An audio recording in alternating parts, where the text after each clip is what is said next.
চিতল মাছের মাছটা আমি বেছে নিয়ে এভাবে আদা বাটা, রসুন বাটা, জিরে বাটা, লবণ, হলুদ দিয়ে মেখে নিলাম। মেখে নিয়ে যেহেতু এটা মুইটা, আমি গরম জল বসিয়ে দিয়েছি। এর মধ্যে আমি মাছগুলো মুট মুট করে ছেড়ে দেবো।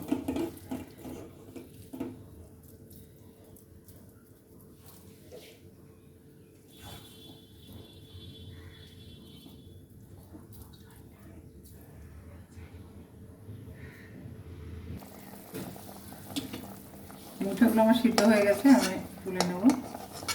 তুলে দিয়ে আমি পিস পিস করে কেটে নেব।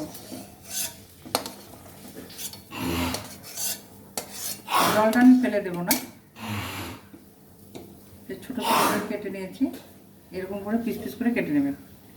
কেটে নেওয়া সবগুলো কেটে নেব। তারপর মশলাটা দেখাচ্ছি আমি। পেঁয়াজ, টমেটো, আদা, রসুন আর জিরে বাটা, লঙ্কা বাটা তো এখানে ছিল, এগুলো আমি পেস্ট করে নেবো একসঙ্গে।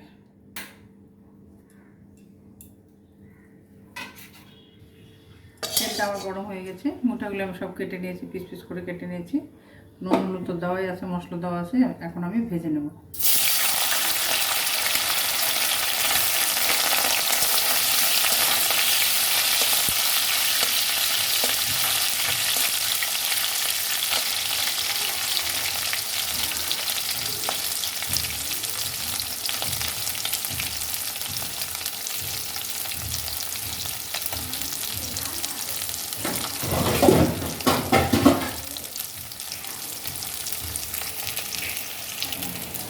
ভাজাগুলো আমার হয়ে গেছে, দেখুন মানে বাদামি কালারে ভেজে নিয়েছি আমি। বেশি লাল করবো তাহলে পুড়ে যাবে।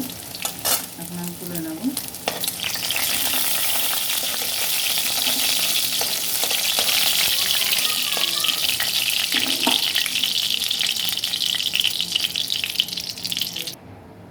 মুইঠাগুলো আমার ভাজা হয়ে গেছে। এখন আমি সম্বাদ দেবো। তেজপাতা, শুকনো লঙ্কা, আদা, জিরে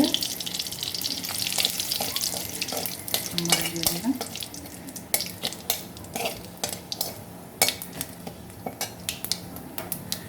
ছোট্ট একটা আলুর টুকরো দিয়ে দিলাম। আপনারা আলুটা নাও দিতে পারেন, আমি একটা আলু দিয়ে আমাদের বাড়িতে আলু খেতে খুব ভালোবাসেন। আলুটা আমি দিয়ে দিলাম। একটা দিয়ে দিলাম, এক চামচ হলুদ দিয়ে দিলাম।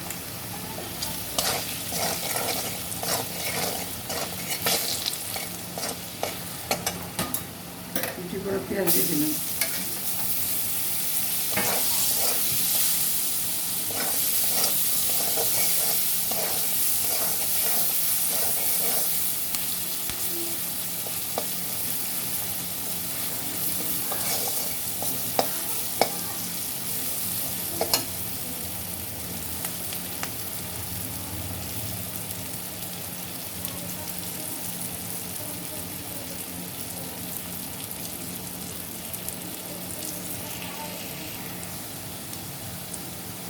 আলু পেঁয়াজটা আমার ভালো হয়েছে, আলু নরম হয়ে গেছে। এখন আমি মশলাগুলো ঢেলে দেবো এর মধ্যে। মশলার মধ্যে জিরে টিরে লঙ্কা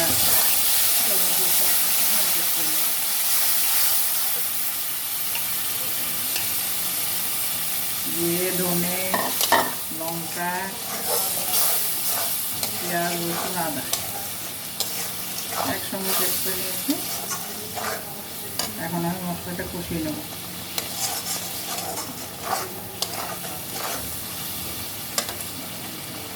মিডিয়াম আঁচে মশলাটা কষিয়ে নিই। মশলাটা আমার ভাজা হয়ে গেছে। এবার আমি যে সেদ্ধ করে জলটা রেখে দিয়েছিলাম, ফেলে দিইনি, ওই জলটা আমি দিয়ে দেবো। মাছটা করেছিলাম,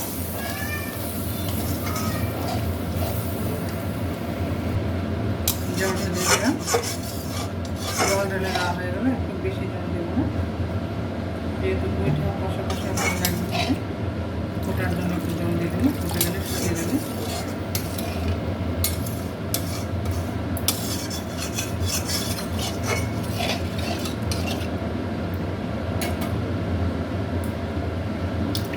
তারপরে মশলাগুলো এই পিঠাগুলো ছেড়ে দেবো।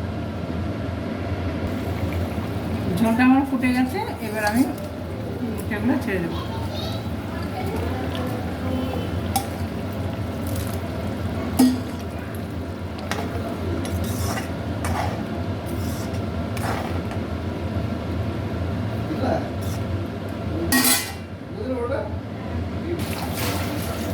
রান্নাটা আমার হয়ে গেছে, এখন গরম মশলা ছড়িয়ে দেবো।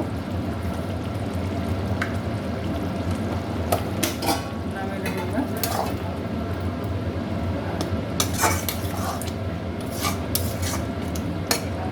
আমি নামিয়ে দেবো।